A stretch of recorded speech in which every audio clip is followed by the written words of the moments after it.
Eric is somewhat of a roguish thief-like character, so his pet power combined with the hero, the hero distracts him, slashes him, and Eric comes out with some goodies. Sweet! But Jarvis isn't carrying anything. Oh, that's too bad.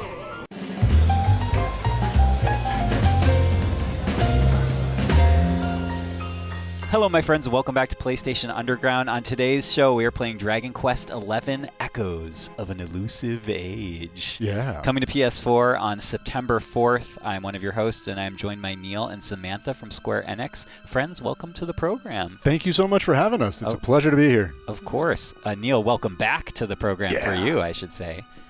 Samantha is guiding us through a dungeon in Dragon Quest XI. There's a lot to talk about in this game. Neil, do you want to kick us off to kind of orient us in the grand mythos of Dragon Quest? Absolutely. So at this point, we have entered a dungeon called the Cryptic Crypt. And this actually takes place not long after a gameplay demo that we showed a couple weeks back. If you want to watch that, you can go to PlayStation's YouTube account and check it out. Why, thank you for that plug. Absolutely. And I guess we should mention at the top of the show, you said that there's going to be some light spoilers for the beginning of the game in this demo. Yes. So if you want to go in media blind, well, I suppose you're just going to have to pause this program for a couple months. There's some light story spoilers. It is still very, very early in the game. Right. At this point, the only official party members are the main character, the hero. You can name him anything you want. We've been incredibly creative and called him 11. You are very creative. We do what we can. And he is joined by Eric, who you kind of see how he joins the hero in that video that I was talking about on PlayStation's YouTube account. Second plug in rapid succession. This whole time, we're just going to be plugging the YouTube channel. And for now, you see that they're joined by the two ladies in the party. Those are not official party members at this point. They are technically guests. Guest heroes, I see. And because they're guests, they show up as you're roaming the world. They actually follow the hero around. But we don't have control over them in battle right now. They are completely AI controlled. But eventually, they might join the party, and at which point we would be able to give them commands in battle. But who's to say? Who's to say what happens Who's to say? in the future? Who would even know that? Neil, this game is a big deal not only for sort of the arrival of Dragon Quest on PlayStation 4, but in a broader sense, an arrival of the series on console in a long time, correct? 13 years, if we wanted to be exact. Wow. Yeah, the last time a mainline Dragon Quest game or a numbered Dragon Quest game was on console was on PS2 with Dragon Quest VIII way back in 2005. So we feel like it's a really big deal to be bringing it back to PlayStation. We're incredibly excited about it. Absolutely. I think Dragon Quest fans, including Samantha, are very excited about it as well. Samantha, I have to ask, how does it feel to be sitting here playing Dragon Quest XI officially for business? It feels pretty great. There you go. Yeah, feels pretty great. Throw that on the back of the box. Yeah, there's your quote. We brought Samantha on purely based on the size of her slime collection. You do own a lot of slimes. I do. It's over 120 different ones. Wait, really? Yep. Oh, you've taken slime stock? That's not hyperbole. That's an actual number. Ooh. Madness. What, Matt? No. That's pure. That's just pure fan enthusiasm. At its best. And now another thing I want to point out is that the Dragon Quest combat system is perhaps one of the most iconic battle systems in RPG history, given how long the series has existed. But there's kind of a few different ways to approach it in Dragon Quest XI, correct? Yeah, that's right. So right now we've got to look at the classic camera in the battle mode where the game takes control of what you see and win. You can actually change that to freeform fighting, which puts the control of the camera and the characters in your hands. It's more aesthetic. Right. There's no real strategic reason to do that, but it's just fun. If you want to move the characters around, we give you the option to do it. It's kind of cool. One thing I do want to call out, because it might be odd to see this character with a staff doing melee attacks. The new characters, or the guest characters in the party, are Veronica in red and Serena in green. Veronica's a mage who will typically use spells and abilities, but she's lost her powers, and they're actually on a quest to get her powers back right now. So she can only do melee attacks. Eventually, she'll get her powers back and be able to cast all sorts of different spells. And here, the hero just found some new equipment, so we're going to swap that out. Of course, what finer protective gear than a silver platter? Much better than that scaly shield that we had before. Yeah, absolutely. And you can see there's a number of improvements that we've made between the Japanese version that came out last year and the Western version. We've kind of overhauled the look of the menus. Here, Samantha's in the skill panel, giving a quick look. And I think maybe we'll... These are my favorite menus. Yes, we'll add in a new ability. I mean, it is a Dragon Quest game, so maybe we'll encounter a dragon at some point. So Dragon Slash should come in handy. Okay. In case we want to slash some dragons. Foreshadowing. In our quest. Spoilers. Neil, where can I ride around on a dinosaur skeleton creature thing that those characters were riding on? If you perhaps saw one that was sparkly and glittery, you might be able to kill him and ride him. Oh, wait, are you joking? I'm 100% not joking that you can ride beasts in this game, but that is for another day. For another day, okay. Who's to say? It's my favorite answer for anything.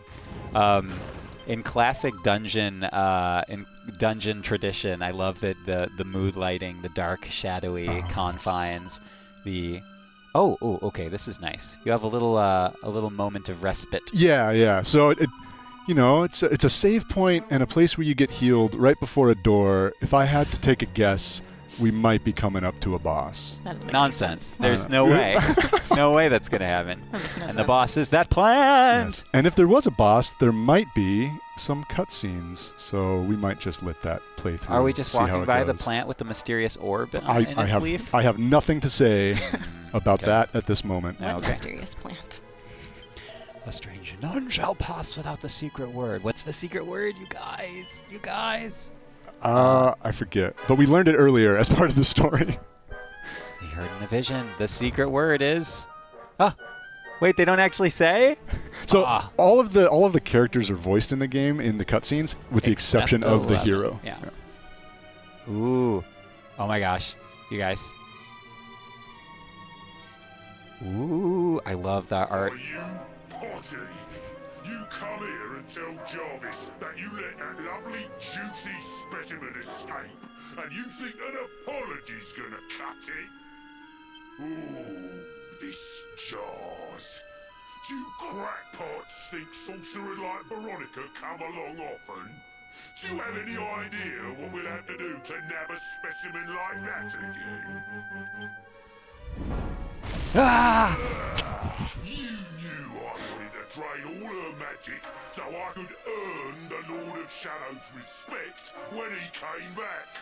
All my plans shattered. That is a face only a mother could love. The Lord of Shadows. That's them. They're the monsters who jumped me in the bathhouse and brought me here. See that jar by the big fat one? That's what he was sucking all my magic powers into. Then I guess we'd better figure out how to get them back. The answer is combat. It's always combat. Veronica. Oh no.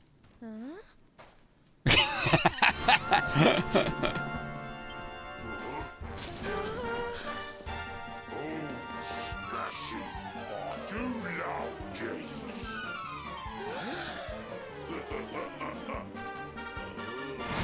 Especially when they bring me presents. If it isn't the one that got away. Talk about it in the jackbox. Yeah, just sit tight while we suck every ounce of magic out of you. Boys, this lot have earned a VIP treatment. Get cracking. Looks like we'll be fighting our way out of this one whether we like it or not. Oh gosh. I love that pose at the end. Any battle needs to start with this pose. Yeah, I love any boss fight that talks with a little bit of trash talk. Yeah, absolutely.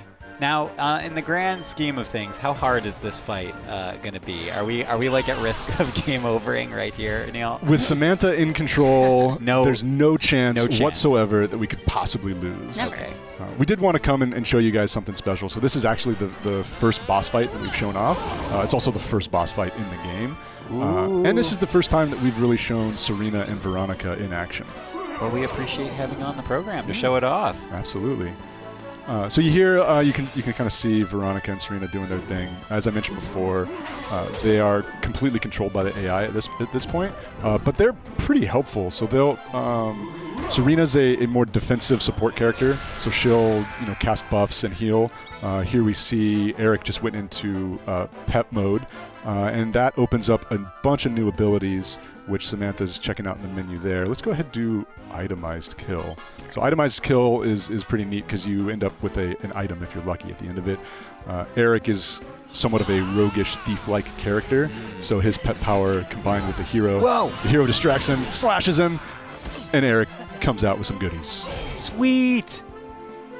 But Jarvis isn't carrying anything. Oh, that's too bad.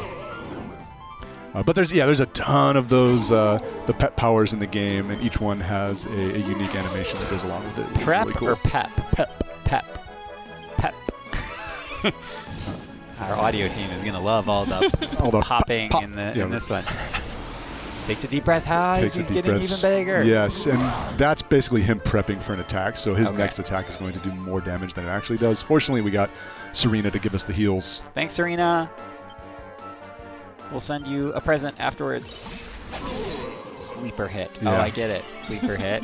Puts him to sleep. Mm-hmm. There you go. And you're hitting them. And Eric has kind of some combo abilities. So the sleeper hit will put him to sleep, but he has another ability called Purse Cutter, which when you hit a sleeping character, it does additional damage to them with pretty strong power.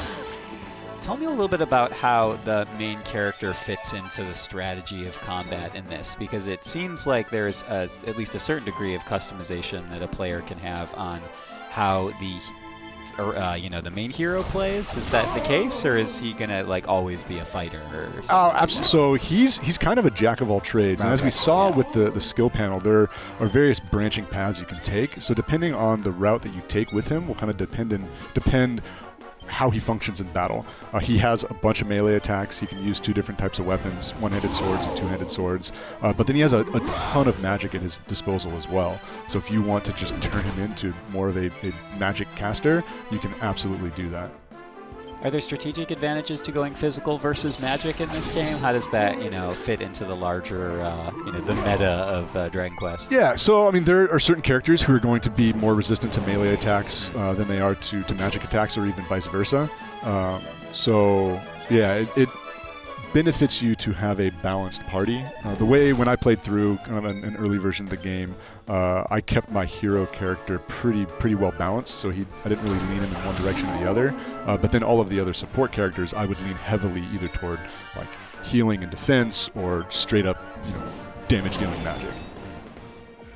A little quick shout out to how good this game looks. I love that the way the Dragon Quest art style is presented on PlayStation 4 is fantastic. It's so cool to see something that's immediately recognizable pop on, current gen hardware. Absolutely, and I should mention we are playing this on the PS4 Pro at the moment, and there's definitely thanks for that. Yeah.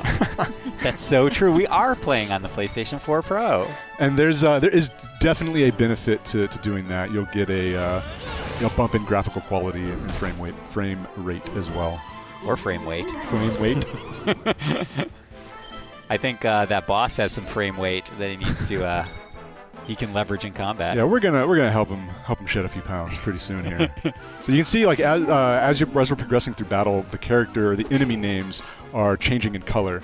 So they start out white, then they turn yellow as they take more damage, and as they're getting really low on health, they'll be orange. Okay. So I have a feeling this is gonna do them in. Okay. There's that dragon slash. Is this gonna be it? Hi-ya! There it was. Boom! You guys timed it so well. Good thing we got that ability. Only with that ability could we have emerged victorious.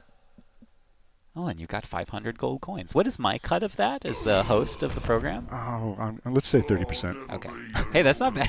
It's not bad. I didn't even touch the controller. Oh, Jarvis. No. We'll let Jarvis talk.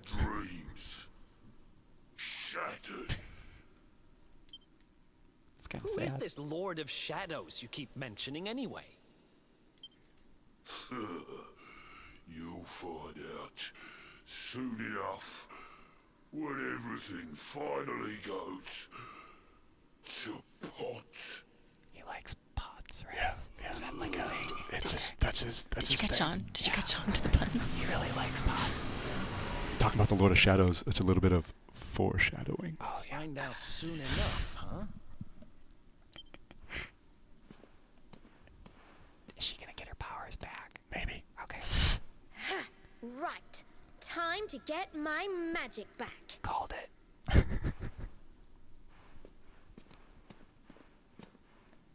I hope it's not a trap. Huh? She's so cute. Whoa! Whoa!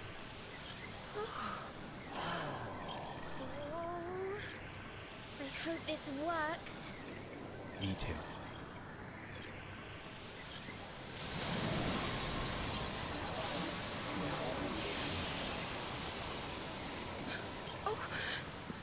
Shout out to the visual effects department.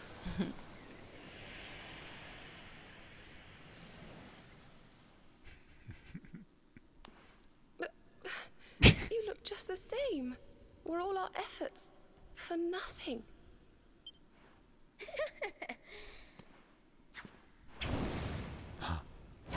Wow! No need to worry on that front. I can feel the old magic zinging from the ends of my pigtails right down to the tips of my toes. Sweet! And Way to end. I'd love to keep going, but that's all the time we've got. Well, Neil and Samantha, I so appreciate you guys showing off Dragon Quest XI Echoes of an Elusive Age, not Exclusive Age, Elusive Age, which is coming to PS4 on September 4th. Thank you for joining me today. Available for pre-order today. Oh, look at you. That was it for us, everyone. For more, stay tuned to PlayStation Underground. We'll see you next time. Thank you so much. Thank you.